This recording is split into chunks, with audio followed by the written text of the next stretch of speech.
ከባድ ነው አንችለው። እኔና እናንተ አቅም የለንም። አቅም ያለው ሚካኤል ብቻ ነው። ማን ነው? ማን ነው? አቅም ያላት ክርስቶስ ሰምራ ማን ናት? ብቻችን ነው። ከዛሬ ጀምረን በሉ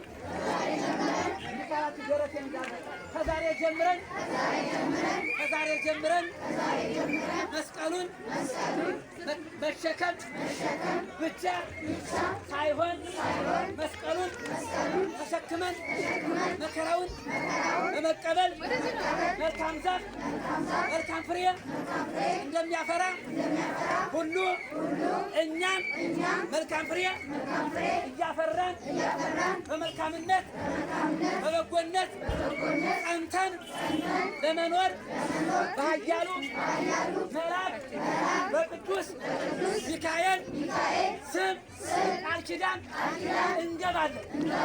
የእነን ቃል ኪዳን ሚካኤል ያጽናላችሁ። የእነን ቃል ኪዳን ሚካኤል ያጽናላችሁ። ይሄን ነው የምለው። ሌላ ምን የለኝም። አባቴ መስቀል ያሳልሙኝ። ቀረጻውን ይተውትና ያሳልሙ። አባቴ ወዶታል። የቱ ያሳልሙ?